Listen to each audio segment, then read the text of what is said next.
On the morning of the 16th of February 2026, Sotheby's London prepared to host what was billed as a legacy-defining tribute, the live charity auction of Queen Elizabeth II's personal 2006 Range Rover Vogue TDV-8, a vehicle once used during private Balmoral outings and discreet Windsor inspections.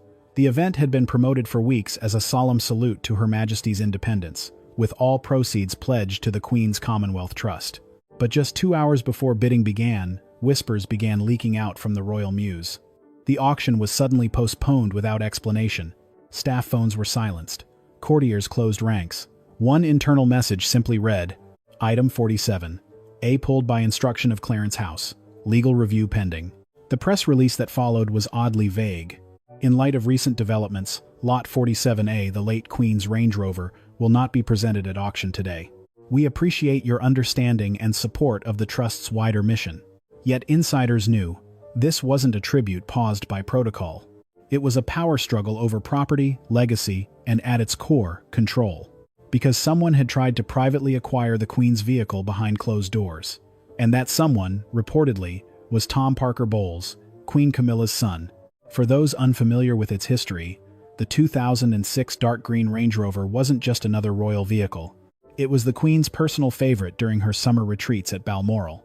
She had been photographed behind its wheel on several occasions, notably during her solo drive to Crathy Church in 2010, and again in the summer of 2016, just days after Brexit, when she was seen quietly navigating the estate woods, wearing her signature headscarf and Barber coat. Former Royal Press Secretary Jonathan Blake once wrote, "That Range Rover was more than a car. It was sovereignty on 4 wheels. She didn't need a chauffeur, that was the point." After Her Majesty's passing in September 2022, the vehicle was placed in a sealed Windsor storage bay, its fate unknown. Rumors circulated in 2025 that the Royal Collection Trust would donate it to a new permanent exhibit on Elizabeth's personal life. But in early January 2026, a statement from Queen Camilla's office announced the vehicle's inclusion in a high-profile charity auction in honor of the Queen's legacy. End quote. The language was polished, the intent less so. According to internal palace sources, speaking under condition of anonymity, the idea to auction the vehicle did not originate with the trust, but with Clarence House itself, where Queen Camilla maintains her personal staff and legacy advisory board. More specifically, Tom Parker Bowles, a well-connected food critic and Camilla's eldest child from her first marriage, had reportedly expressed serious interest in acquiring the vehicle through an anonymous intermediary, intending to later donate it to a foundation he was quietly forming in Camilla's name. But when internal checks flagged that the proposed buyer had close familial ties to the Queen Consort, alarm bells went off. Multiple royal advisors, including those from the Lord Chamberlain's office and the Royal Collection, questioned the legality and optics of such a maneuver. As one source bluntly stated, to sell a Queen's car to the Queen Consort's son under the guise of charity is not only ethically murky, it borders on institutional insult. It was reportedly Princess Catherine who raised the most direct objection. According to a palace aide familiar with the exchange, Catherine contacted the master of the household in mid-January to ask one pointed question. Was the sovereign's consent granted for the transfer of royal personal property to private parties? The answer was no. Though Charles had been informed of the auction's general premise, he had not signed off on any transfer of Elizabeth's personal effects to Camilla's family, particularly not without consultation from the late Queen's private estate executors. This sparked a quiet flurry of activity. An emergency memorandum was circulated internally between Kensington Palace, the Queen's former private secretary's office, and the Royal Archives team at Windsor, cross-checking asset classifications. By February 10, just 6 days before the auction, a senior legal counsel issued a sealed advisory report to the King's Equerry stating that the 2006 Range Rover had never been formally reclassified as Crown property. It remained part of Elizabeth II's private estate, pending archival designation. Any attempt to dispose of it, even for charity, required either Charles's personal authorization or the written consent of her estate trustees. Camilla, reportedly furious, dismissed the challenge as semantics. But by then, the red flags had been raised too publicly to ignore. Previously, on House of Windsor, the last-minute cancellation of Queen Elizabeth II's 2006 Range Rover auction on the 16th of February 2026 exposed more than just administrative confusion. It unveiled an attempt, orchestrated from within Clarence House, to discreetly transfer the Queen's personal property to Camilla's son, Tom Parker Bowles, under the cover of charity. But this wasn't an isolated incident. It was part of a broader, calculated effort, a quiet campaign by the Queen Consort's inner circle to rewrite the legacy of Elizabeth II and restructure royal influence to serve Camilla's bloodline. At the heart of this strategy, access, visibility, and symbolic control. Since the passing of Queen Elizabeth II in September 2022, multiple efforts have been made to modernize the monarchy, largely under the stewardship of King Charles and Queen Camilla. But while Charles has emphasized continuity and slimmed down efficiency, Camilla's priorities appear far more personal. In a confidential briefing reviewed by House of Windsor, senior aides expressed concern as early as mid-2024 over the growing presence of Camilla's relatives in proximity to official royal duties, often without formal appointments. At least 3 high-profile public events since 2025 have featured Camilla's grandchildren or extended family members appearing alongside working royals. The May 2025 Royal Ascot Luncheon, where Lady Bella Fitzroy, Camilla's grandniece, was seated beside a senior Commonwealth delegate. The October 2025 memorial at Westminster Abbey, where Camilla's grandson Freddie Parker Bowles was photographed in the inner ceremonial procession, a place typically reserved for blood heirs.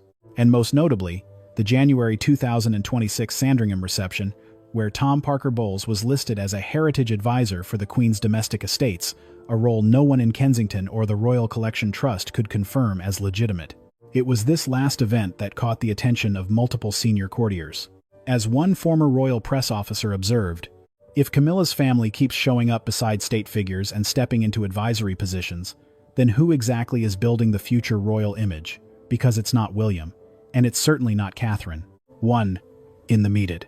Insiders have pointed to a clear strategy shift since 2024. Camilla's media office, now operating with expanded autonomy from Clarence House, has focused on subtly elevating her family's visibility through photo placements and royal coverage, often strategically seated or aligned near heirs during televised events. Editorial push in glossy publications describing Camilla's grandmotherly leadership and showcasing family-run initiatives. Rumors of titles, leaked chatter in late 2025, suggested Parker Bowles could be named an unofficial cultural patron in collaboration with one of the royal charities, something Kensington immediately flagged as improper. As one source inside the palace's media operations put it, they're not declaring positions, they're engineering proximity and letting the public assume status. Is saft, end quote. The goal, according to multiple senior staffers, seems clear. Legitimize the consort's lineage as part of the royal institution without triggering formal scrutiny. And the now infamous Range Rover auction? It was a trial balloon to test how far that shadow reach could go. While Queen Camilla's influence has grown in ceremonial spaces, Princess Catherine has become the quiet guardian of legacy and protocol, particularly when it involves the memory of Queen Elizabeth II. Following the auction scandal, sources confirm Catherine began personally reviewing legacy-related proposals involving Elizabeth's estate, especially when linked to public donations or symbolic artifacts. She's not just playing defense, one advisor noted. She's making sure that anything tied to Elizabeth's personal story goes through someone who actually understands what that legacy means. And, OTN. To many inside the institution, this quiet counterbalance is the only thing stopping Camilla's influence from expanding unchecked. And that has created friction.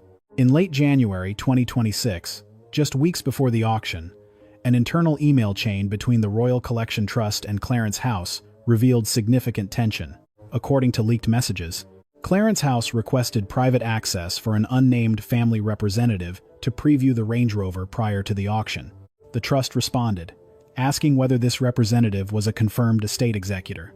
The reply was evasive and triggered a legal review that ultimately led to the vehicle's withdrawal.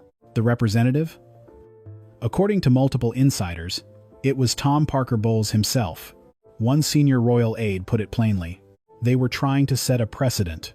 If Tom could walk away with the Queen's car without fanfare, what would stop him next year from acquiring her riding tack or her private diaries? The slope was slick, and Catherine saw it.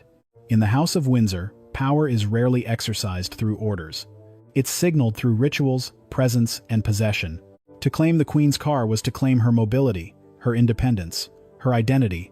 For the public, the Range Rover was a piece of nostalgia.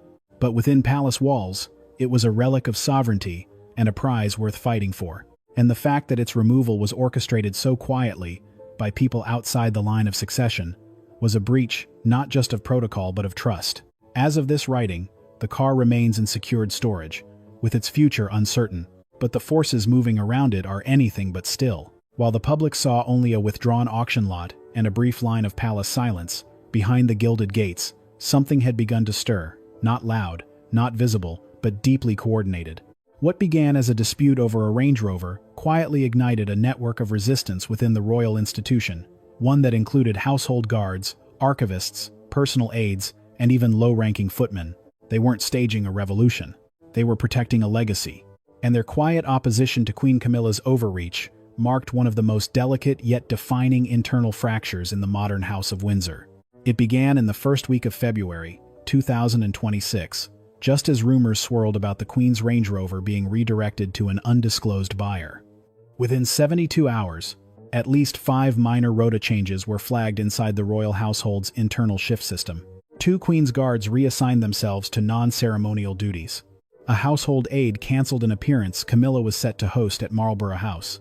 A footman delayed the delivery of floral arrangements linked to Camilla's charity circle. Individually, each incident looked like ordinary logistics, but taken together, they pointed to intentional distance being created from the Queen Consort's operations. One internal communications officer noticed the trend early. His observation, later leaked anonymously, read, "They're not rebelling. They're opting out, quietly, without fuss, but purposefully." Among the most symbolic acts was the decision made by 4 ceremonial guards who had served directly under Queen Elizabeth II to decline participation in a scheduled tribute march linked to the auction gala at Lancaster House. The event, set for February 15, one day before the planned auction, was to honor Elizabeth's dedication to conservation, framed around the charity proceeds from the Range Rover sale. But the men, all in active service, filed private forms stating conflict of tradition as the reason for their non-attendance. Such a clause is rarely used and typically only invoked when a royal event violates deep ceremonial custom or moral conflict with the crown's values. A captain in the household division quietly told his superior, "We carried her coffin. We won't carry Camilla's fiction." The tribute event was later streamlined and held with minimal fanfare. The rebellion was not limited to uniformed service. In Windsor's royal archives, 2 senior archivists reportedly delayed a request traced back to Clarence House asking for a private logbook detailing the Range Rover's maintenance, mileage, and passenger records. Normally routine, the request was unusual for one reason. It came from an independent courier, not a palace liaison, and requested digital access only. Another watch. According to reports, this was interpreted by staff as a possible attempt to scrub or privatize documentation, linking the car directly to the Queen, weakening the legal claim that it remained personal property. The archivists flagged the request and escalated it to the Princess of Wales's private office, which promptly froze further access pending legal review. As one insider put it, Camilla wanted the car. Someone in her team wanted to erase its memory. That's not legacy preservation. That's narrative theft. Perhaps the most visible sign of fracture came from Sir Malcolm Everley, a senior equerry who had served 3 decades under both Elizabeth II and King Charles. On February 13, just 3 days before the cancelled auction, Everley requested temporary leave, citing health and ceremonial realignment fatigue. It's not great attention, today but multiple aides close to him confirmed the real reason. He had been asked to publicly endorse the auction event in a pre-drafted statement, describing it as a beautiful reflection of continuity through charity. He refused. A palace source recalled, he said, "It's not continuity, it's camouflage." Then he walked out. Sir Malcolm's desk remains untouched, his name removed quietly from the guest list of Camilla's next appearance. In any monarchy, internal resistance doesn't look like protest banners or mass resignations. It looks like formality withholds. It sounds like doors quietly left unopened. It feels like protocol becoming sand instead of stone. And in this case, it revealed a critical truth. The Queen Consort may wear a crown, but she cannot command loyalty the same way Elizabeth did. Those who had once served the late monarch not for glory, but for heritage, were beginning to draw their own line in the carpet. And their message was clear. You can't rewrite Elizabeth's reign with a Range Rover and a press release. Through it all, Princess Catherine remained publicly silent. but insiders confirm that her influence quietly shaped the response. Her private secretary liaised with the Royal Collection Trust to ensure auction materials were reviewed against estate classifications. Her legal advisor, a former constitutional scholar, cross-checked property clauses dating back to George VI, asserting the car's status as personal, not institutional. And most symbolically, she canceled a planned appearance at Sotheby's on the morning of the auction, choosing instead to visit a children's hospice, a site Queen Elizabeth had once opened in 2011. It was a subtle rebuke, a redirection of public attention. One veteran courtier described it best. Camilla tried to turn the Queen's legacy into a headline. Catherine turned it back into a heartbeat. Don't fastoration Wyland. Behind every royal title lies paperwork, and behind every royal possession, a chain of legal custody. For Queen Elizabeth II's most personal belongings, that chain was supposed to be ironclad. Yet, as the attempted auction of her 2006 Range Rover unraveled in mid-February 2026, a question began to echo through the halls of the Royal Archives, the Royal Collection Trust, and Windsor's legal wing: who really controls the Queen's personal legacy? What seemed like a simple act of tribute, selling the late monarch's favorite car for charity, became a battlefield of trust, succession, and sovereignty.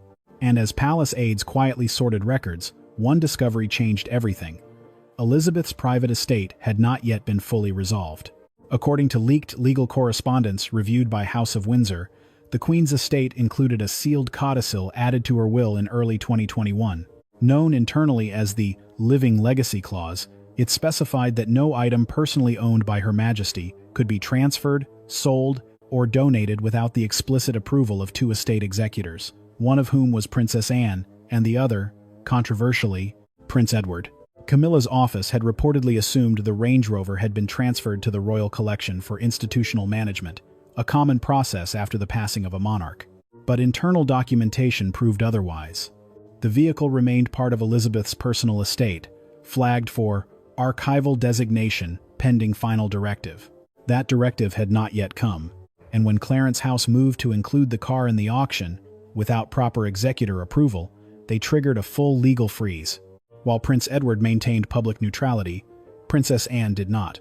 Sources confirmed that in early February, Anne contacted the Royal Collection Trust directly and requested a full halt on any asset transfers connected to her mother's private vehicles, clothing, or jewelry not already formally inventoried. Her tone, according to a senior archivist, was clinical and immovable. She reportedly told the trust, "We are not liquidating sentiment for spectacle. Not now. Not like this. Be safe." End quote. Anne's move was critical not just as a daughter, but as a legal co-executor of the Queen's will. Her objection overrode any ceremonial influence Camilla might have exercised. Within hours, Sotheby's was formally notified. Item 47A is not cleared for sale. Clarence House did not take Anne's intervention lightly. Within days, invitations to several spring events previously set to include Princess Anne as a guest of honor were quietly revised. One key charity dinner, originally billed as a joint engagement between Anne and Camilla, was reissued under a solo consort leadership banner. Royal insiders believe this was a direct response. Camilla sees the estate as part of her transition to symbolic leadership, one courtier noted. But Anne sees it as her mother's soul, and she won't allow that soul to be monetized. Instead, in 75 Dathive, he was natically exdan, in a lot of the system paid. Behind closed doors, the Queen Consort reportedly voiced her frustration to her private secretary. If they won't let me honor her memory my way, perhaps they don't understand the cost of silence. But to those within the family, silence was never the problem. It was selective remembrance that stirred resistance. The fallout from the attempted sale has led to a new internal audit of all private property owned by Queen Elizabeth II. According to documents reviewed by royal correspondents, a working group has been formed under the joint leadership of Princess Anne and the Duke of Edinburgh, with input from Kensington Palace. The group's task: to classify and catalog all remaining personal items, including vehicles, letters, ceremonial attire, and gifts received in a private capacity. Any future public use or auction must now go through this panel. This effectively places a legal barrier between Camilla's household and Elizabeth's estate, one that even the king himself has reportedly agreed not to override. At the heart of this dispute is more than a car. It is the battle over memory versus maneuvering. The Range Rover, once driven by a monarch who reigned with discretion, has become a flashpoint for the House of Windsor's identity crisis. As Catherine reportedly told a palace official in a private exchange, "We don't protect the Queen's belongings for sentiment. We protect them because they were never meant to be used as leverage." House of Windsor Special Investigation. By the third week of February 2026, the House of Windsor was no longer operating in unison. The failed auction of Queen Elizabeth II's Range Rover had exposed far more than poor internal coordination. It revealed a fundamental fracture in how the modern monarchy viewed its own continuity. Was it a shared stewardship of legacy, or a quiet consolidation of narrative under Queen Camilla? Across private chambers, staff corridors, and ceremonial offices, the unity once sustained by the Queen's unshakable presence had begun to unravel, not with shouting or resignation, but with deliberate distance. And inside the palace, the phrase whispered more than once in passing was chillingly simple: "The chain is breaking." In decades past, palace insiders often spoke of the firm as a cohesive institution, a singular, tightly run operation, bound by duty, hierarchy, and discretion. But in 2026, that model had splintered into three distinct courts, each operating with different assumptions about power, legacy, and control. Firmly centered on Queen Camilla, this court functioned through tight personal networks, legacy advisors, and growing influence over ceremonial events. Her private secretary, Edwin Hollister, had expanded operations post-coronation, quietly taking over press management duties that once belonged to the Lord Chamberlain's team. Clarence House had become known as the court of narrative repositioning, where symbols like the Range Rover could be repurposed for modern storytelling. Structured, reserved, and increasingly independent, Kensington had grown under Princess Catherine's watch into a quiet fortress of legacy integrity. She and William maintained distance from day-to-day politics, but had made clear that all legacy items, ceremonial reforms, and public-facing royal duties were to adhere to precedent, not opportunism. Their team included former staffers from Queen Elizabeth's private office and operated on a simple maxim: duty before display. He was watching as the scast of estated near. Though less visible, the Princess Royal and the Duke of Edinburgh had become the moral ballast of the monarchy. Both had served the late Queen with distinction, and now formed the heart of the estate's executor council. Their stance was unambiguous. Elizabeth's legacy was not a ceremonial brand, it was a constitutional inheritance. Their refusal to sign off on the Range Rover's sale was just one example of their growing role as internal regulators. On the 17th of February 2026, a confidential meeting was called at St. James's Palace under the pretense of discussing upcoming spring ceremonial events. Present were representatives from all three courts: Hollister, Clarence House; Lady Bronwyn Fisher, Kensington Palace; Sir Malcolm Everley, Estate and Windsor Liaison; a deputy from the Lord Chamberlain's office. The topic: how to manage the fallout from the Range Rover auction collapse and the public's growing interest in Queen Elizabeth II's personal artifacts. But the meeting unraveled almost immediately. Sources close to the gathering revealed that Hollister attempted to propose a Camilla Legacy initiative, centered around rebranding select Queen Elizabeth possessions as gifts of continuity from one queen to another, with Camilla positioned as their new steward. Lady Fisher reportedly pushed back hard. A stewardship doesn't begin with silence, or secret transfers, or unsigned auction slips. The room fell silent. Sir Malcolm refused to respond to Hollister's proposal entirely. The Lord Chamberlain's deputy asked for the matter to be tabled. The meeting adjourned early, and no resolution was recorded. As one insider summarized, "That was the day we stopped pretending we were one court." While internal tensions simmered, the royal PR machine entered damage control mode. An official statement released February 18 via the palace's press office read, "The recent adjustments regarding a planned charitable event involving Her late Majesty's personal items are a reflection of evolving internal processes. The royal household remains united in honoring her memory through service and shared values." But behind that polished sentence, silence had become the dominant response strategy, especially for those within Camilla's circle. Notably, Camilla canceled her scheduled appearance at a literacy event on February 19, citing unexpected health fatigue. Tom Parker Bowles made no public comment despite growing press inquiries. The Sotheby's catalog was revised, removing all references to royal provenance on future auction items unless accompanied by documented estate executor approval.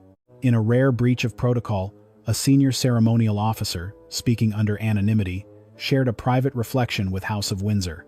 "When Her Majesty died, we thought we were carrying more than a coffin. We were carrying the last thread that held the crown above politics. We still believe in the monarchy, but we're no longer sure if the monarchy believes in itself. At its heart, the royal family's strength was never simply its hierarchy. It was the unspoken trust between those who serve and those who reign. That trust, built through decades under Elizabeth II's guidance, is now being tested.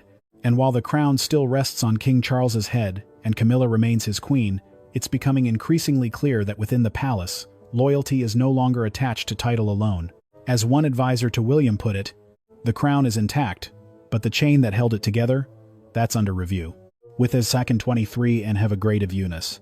The storm unleashed by the failed February 16th auction of Queen Elizabeth II's private Range Rover was never about one vehicle. It was about who gets to define royal legacy, and how far individuals will go to rewrite that definition for personal gain. In the days since the attempted sale was quietly pulled, the royal family has made no additional public comments.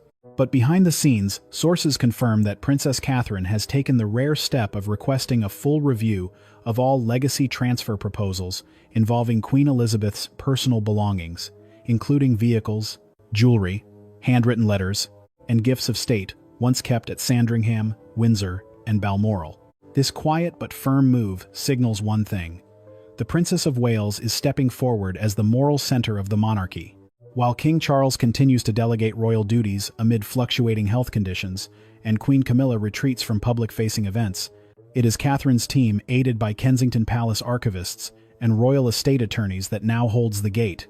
"She doesn't need to raise her voice," said a former palace staffer. "Her silence speaks volumes."